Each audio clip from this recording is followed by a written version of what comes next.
Hey, you know what time it is? Whoa! Gotcha! Get into it! Get into it! If I was standing up, I could catch it, but I'm sitting down. Ooh, a little slouched. But it's all good. We are back with my neighbor Totoro. And I don't own the music that is playing in the background. Shout out to Mr. Ambiance on YouTube. Check him out. It's pretty great selections of a lot of different movies and a lot of different shows.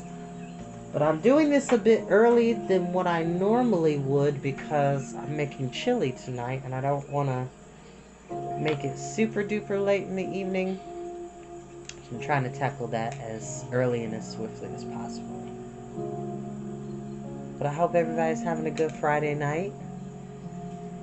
It's a little chilly here in Yellow Springs, Ohio. With a little bit of snow on the ground. A couple of flurries today.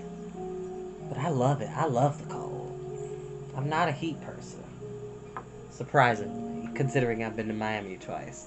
I'm not a heat person. As long as I'm near a good breeze or near water, I'm good. I can't do desert heat. That would be uncomfortable. Miserable. Ugh. But enough of my blather. I know normally I would drink tea, but tonight I'm giving into a guilty pleasure. Werner's is delicious.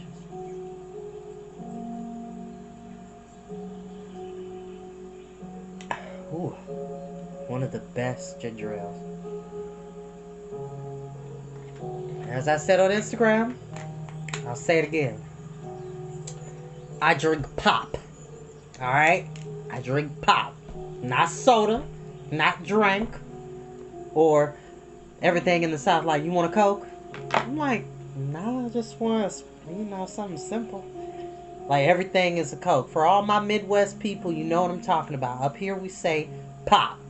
Down South they say soda. But enough of my blather. We'll get back and read to the story, and I hope you enjoy it. As I always say, you never have to watch these videos when they go live. You're always welcome to watch them in your own time. And without further ado, we will begin with Chapter 4. Chapter 4, Mei meets Totoro. To Miss Satsuki at the haunted house, Sukamori, Matsugo Village. Satsuki was surprised by the address on the letter. She turned the envelope over and read the return address. It was from her mother. Dear Satsuki, if you're reading this letter, then it must have reached you. Are you well? What are you up to? The last time we met, you told me you were living in a famous haunted house, so I decided to write you this letter and find out just how famous it really is. If the house's reputation is as you say, I'm looking forward to coming home, too. I shouldn't even need to put your last name on the envelope. If I just write Princess Satsuki at the haunted house, it should reach you. But then again, I have a feeling it might be dangerous to write Princess Satsuki because the postman might really think it was a joke. After spending a year in the sanatorium, I've become good at finding pleasure and laughter in simple things. But I'm afraid I may be forgetting what common sense is all about. So I do have to be careful, and that's why I decided to write Miss instead of Princess. Did that count as being careful? Wondered Satsuki. Now then, my precious, adorable, hard-working Satsuki, if this letter reaches you, then our new house may really be haunted after all. Just think, a haunted house. Did you know your mother used to be a rather strange little girl? When people ask me what I like best, well, most little girls would say dolls or something like that. Don't you think? But I always said ghosts. I really did, you know. You remember the big cherry tree in the garden at the Terashima house, don't you? I often used to hide out there. This was when I was very small, mind you. I thought if I were to meet a ghost out by the cherry tree was where I would probably meet one. She was right, though, thought Satsuki. That part of the garden was always a little spooky with that old locked-up air raid shelter.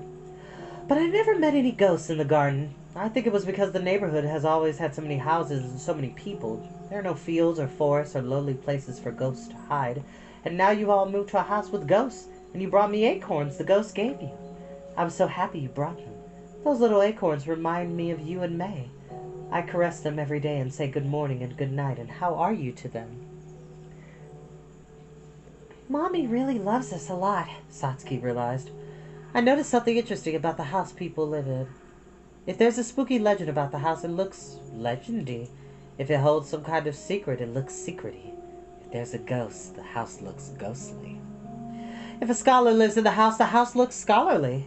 Your father is an archaeologist, so after a while it will start to look that way. But right now it's still ghostly, I suppose. Satsuki couldn't decide. Was the house ghostly or archaeologically? I hope I'll be able to come home while the house is still ghostly. I want to see what ghostly is like.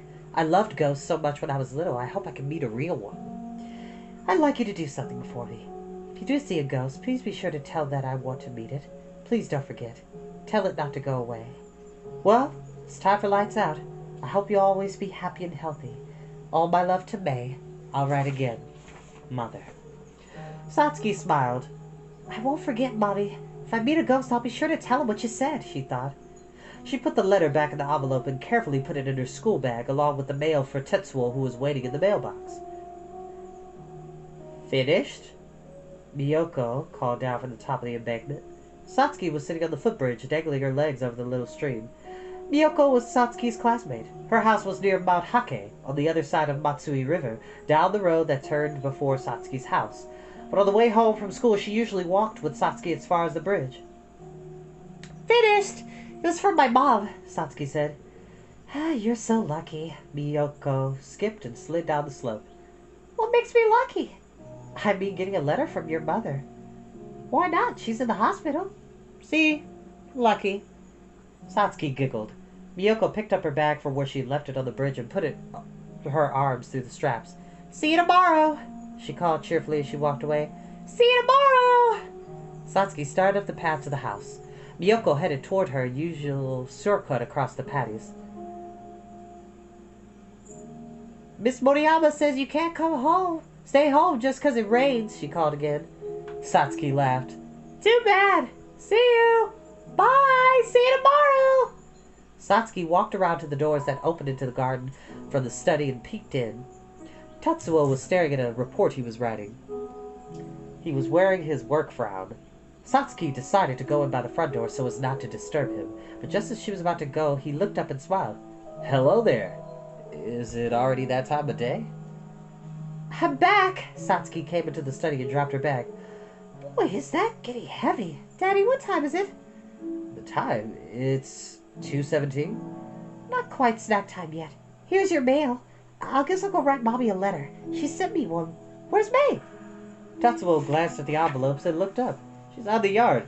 Did you go take a look? In the garden? Satsuki walked into the yard. May! May! I'm home! Where are you? No hide and seek, okay, May? There was no answer. Maybe she was around the back. Satsuki walked to the front back door calling May's name. The yard was deserted. That's strange, Satsuki said out loud. She climbed up the hill to the bamboo grove that rose behind the house. Beyond the grove was an expanse of tea fields where they often went to play. Sometimes they sledded down the hill on straw mats. May! May! There was no one at the top. One of the straw mats lay in the grass. Now Satsuki was beginning to feel really worried. Daddy? She looked along the expanse of fields, furrowed and ready for planting, to Kanta's house in the distance beyond. Not a soul could be seen. Where in the world had May gotten to? Daddy, come out here! Tetsuo came around the house and looked up at Satsuki. Still he had his fountain pen in his hand as if he expected May to make an appearance any moment so he could return to his writing. Can't you find her? No, she's not here! Satsuki looked far out over the fields and forest. She could see the road that led to Miyoko's house and the bridge where it crossed the Matsui River. She wasn't there. Well, of course not. May would never go that far from the house. Satsuki ran back down the hill. May had to be somewhere near the house. That was the only thing that made sense. May wouldn't start kindergarten for almost another year. So far, she hadn't made a single friend since the family moved to Matsugo. She always played quietly in the house or out in the yard. She talked to herself constantly, usually in earshot of Tetsuo as he worked. Where could she be? Tatsuo said. He was starting to look a little pale. Hold on, Satsuki. Let's do this systematically. Let me put my pen down. He ran back to the study. All he thinks about is work, thought Satsuki. Aunt Terashima used to complain about it all the time, and she was right. She could feel herself getting angry with her father.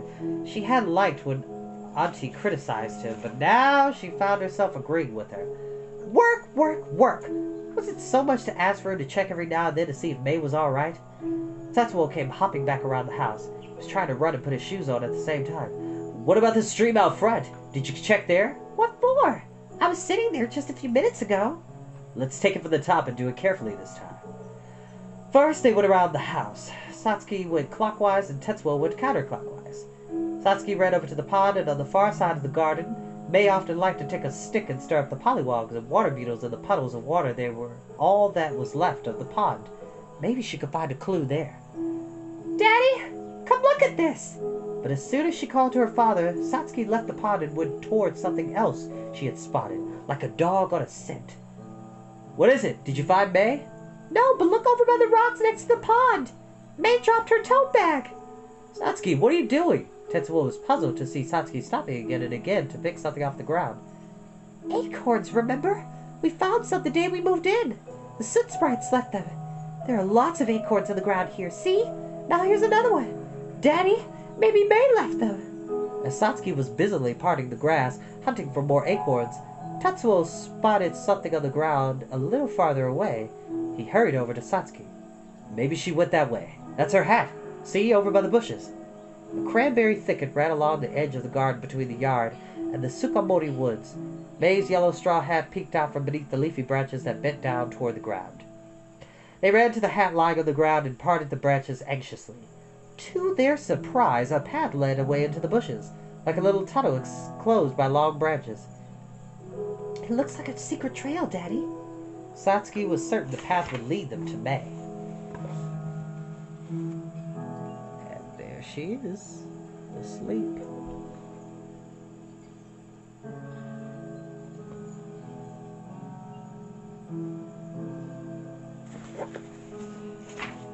The branches rustled as she parted them. She had to get down on her hands and knees to fit in the tunnel. Where did it lead? May! May! The tunnel was enclosed by branches growing in all directions. As she moved down the passage, dry leaves and roots protruding from the ground made rustling and snapping sounds. The sun shone here and there through the leaves, dappling the path with little pools of light. After what seemed like a long time, Satsuki saw a wider space like a circle on the edge of a skirt. It was May. There you are! May was lying on the ground. Satsuki could feel her heart pounding and a sharp pain in her chest. Was she dead? Was she hurt? As she ran, she prayed desperately that her sister would be all right. Please let her be alive. Let her be okay. I'll never tease her again. She can play with Anne anytime she wants. She can bite me when I'm brushing her hair. I'll never get mad at her again. So please, please, please let her be alive. In a few moments, Satsuki was at May's side. Fearfully, she touched her shoulder. May? Satsuki shook her shoulder hard. May! May! May groaned. She curled up in a ball. She was just sleeping. Satsuki felt a rush of relief that quickly changed to fury. May! Come on! Wake up! What are you doing? We were so worried! Satsuki shook her angrily. What had happened to her prayer? May's eyes opened a little and looked sleepily up at Satsuki. She murmured, Totoro. Totoro? Satsuki said, still angry. What's that supposed to mean? May sat up suddenly awake. She looked around quickly, surprised and puzzled. Totoro? Where's Totoro? It was Satsuki's turn to be perplexed. May kept peering around anxiously, looking as if she had no idea how she had ended up in this hidden bower. She ran her fingers through the dirt as if she had never seen dirt before. Now Satsuki was really worried. Well, here you are. Well, that's a relief. I brought your hat. Tetsuo crawled out of the tunnel and stood up under the green dome. He was wearing May's straw hat, and as he took it off and held it at her, his expression changed. What's wrong, May? Daddy, she keeps looking for something called Totoro. Isn't that right, May? May stood up and nodded. Totoro? Can you tell us what that is? Said Tetsuo gently. I mean a troll, like in the fairy tales. May looked wide-eyed at her father and shook her head. She looked very serious. Not a troll, Totoro! That's what he said. He said Totoro. Totoro? It talked to you? Satsuki and Tatsuo exchanged surprised glances. They were both thinking May might have seen a dog or a cat. Even a raccoon wouldn't be a surprise this close to the woods. Whatever sort of animal it was just an animal, and May had decided to call it Totoro. Totoro. At least that made sense. Totoro can talk? Asked Satsuki. Was it a person? No! May was adamant. It was Totoro. It was so big! May spread her arms wide, arched her back, and opened her mouth and eyes as wide as she could, as if Totoro was as big as the whole world. All covered with fur, soft and fluffy. Satsuki and Tetsuo gaped at her. I saw him. I even fell asleep on his tummy. It had to have been a dream. Satsuki felt sure of it. May was just confusing a dream with the real world. But May, Satsuki urged her, what kind of an animal was it? Totoro's an animal, right? I guess. May told her. I don't know. Was it like a raccoon? Was it like a fox? No. A cow? No! Was it like a tiger? Oh, no. Was it a cat? Maybe a little bit. How about a rabbit? Sort of. A rabbit, cat, raccoon? Satsuki cocked her head and smiled. That talks! May stamped her foot. Don't make fun of me. I saw him. I'm not fibbing. I saw little Totoros too. And the big one told me his name. I just saw him. What? You saw little ones too? Satsuki was flummoxed. Sure I did. Like this. May bent over and held her palm about knee-high. 2 little Totoros. They faded in and out. Tetsuo, who had been listening without saying a word, finally spoke. This is very interesting. Oh, excuse me. He bent down with his hands on his knees and peered at May with a curious look. Can you tell your father where you met Totoro? May answered excitedly. At the pond, the little one. I chased him. He faded out. But I found him anyway. And another one too. Now Satsuki was curious too. Listen, May. Was the little one a rabbit, cat, raccoon too? May stared up at the branches and tried to remember. Not a rabbit. Not a bird. He had little eyes. Tatsuo and Satsuki were even more confused. May was very earnest. When he walked around, she pointed to her tummy, I could see the grass right through him. You could see through it? Asked Satsuki.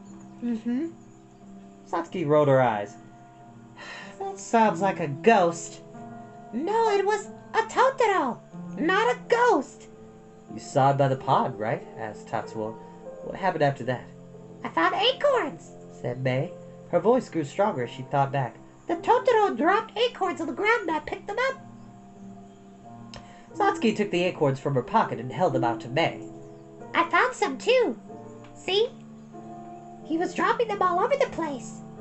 The acorns at least were real, bright green with little brown caps. I followed the trail of acorns to the tunnel, said May.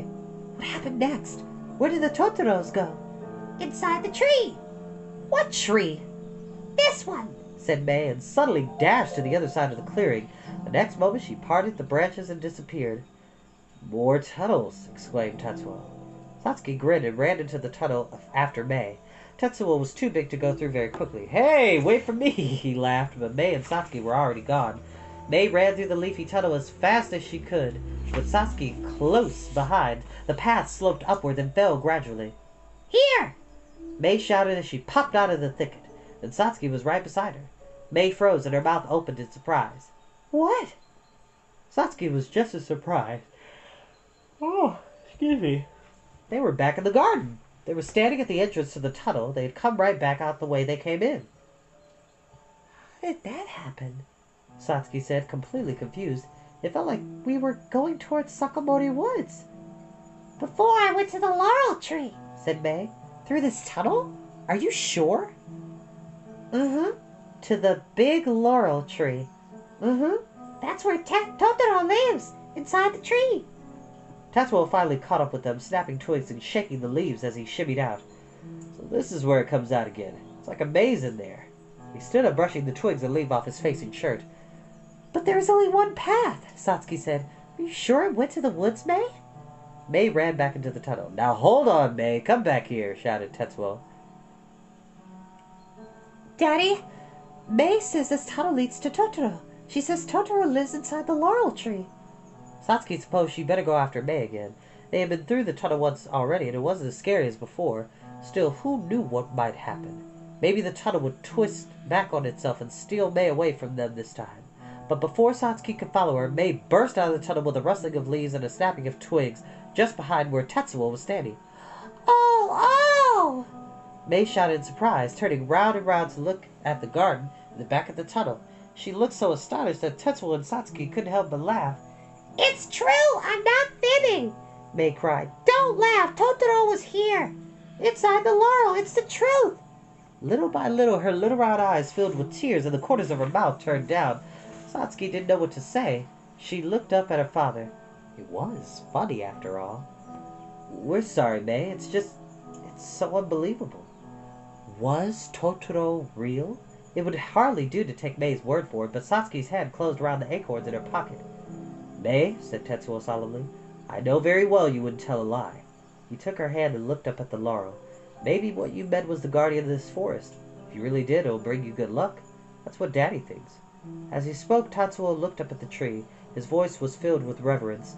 What a wonderful, spectacular tree it was. "Now listen to me, both of you. Spirits that live in places like this won't come out and play whenever you want them to. The best way to get along with Totoro is to remember that." He smiled. "Remember what Mrs. Ogaki says. Leave the spirits be. Leave them be and pay them your respects." "Right," Satsuki said, recalling what Granny often told her. "If you don't, they'll move somewhere else." "Is Totoro going to leave, Daddy?" asked May. Tears forgotten, she looked suddenly worried. "Well, you see, that's the point," said Tetsuo slowly, so May could understand. "As long as you don't try to look for him, I think Totoro will stay put. If you leave him alone, he won't move away." Tetsuo picked May up with a "ho!" and put her on his shoulders. "Shall we go for a walk?" "Where?" said Satsuki and May together. "The guardian of the woods was kind to May. We better go and give thanks. We moved in and haven't paid our respects yet, even though we're neighbors." The light was gloomy among the chestnuts, beeches, and oak trees of Sukomori woods. Satsuki bound up the stone steps to the old shrine at the foot of the giant laurel. The grounds around the little shrine were lonely with neglect.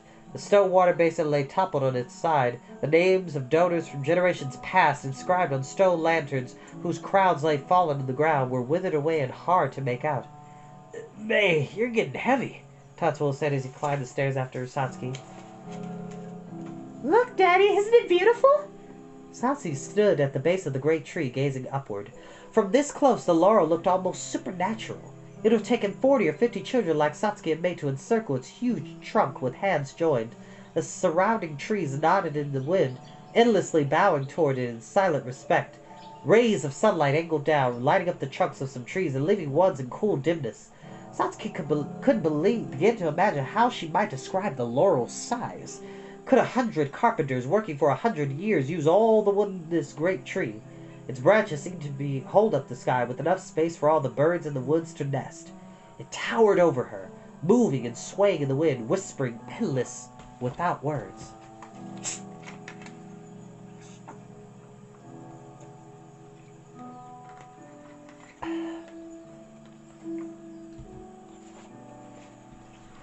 If the forest has a ruler, this must be where it lives, thought Satsuki.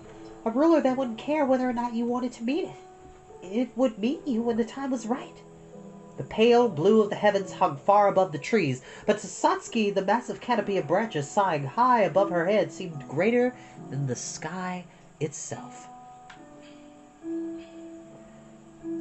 "Isn't it grand? Isn't it beautiful?" Tetsuo said as he stood beside her. "This tree has been here for centuries, watching the world change around it. Did I tell you to? This is the reason I fell in love with our house. So what if it's falling apart and people say it's haunted? That house and this tree need each other." He stood looking up at the laurel and spoke to his daughters as grown-ups. "It attracted me like a magnet. A long time ago, people lived in harmony with the forest. Both were inseparable, like mother and child." "Like Mommy and us?" asked Satsuki. "That's right." "Then," Satsuki said merrily, "is this tree in the hospital?" "The hospital? I'm not so sure about that." Yasuko Kusakabe, Ward 5 South, Women's Sanatorium, Shikokuyama Hospital. It's a very long word and it's multisyllabic, so I'm trying to piece it together. Matsuko Shichi Chokuyama, Zawa County. Whew. Dear Mother, how are you feeling? Everyone here is fine. I have some big news, so get ready. I think May met some kind of spirit. She drew you a picture. I'll send it with this letter.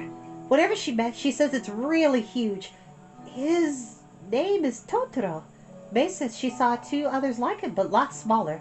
She says she followed the little ones on a secret path to the big laurel and sycamore woods and into a hole in the tree. She fell and rolled down into a big room where Totoro was sleeping. She told us Totoro isn't scary at all. I really envy her. I don't know if what she says is true, but since then I've been to the tree lots of times to pay my respects. Daddy says we can't meet Totoro whenever we want to. He says we should look for him, but still, wouldn't it be fun if I could meet him? That's all for now. If I meet Totoro, I'll be sure to tell him that you're looking forward to meeting him too. I'll write again soon. Satsuki. And that is where we will end for tonight. Thank you all so very much for joining me. I always enjoy our times together, and I'll see you next time. Have a great night, y'all.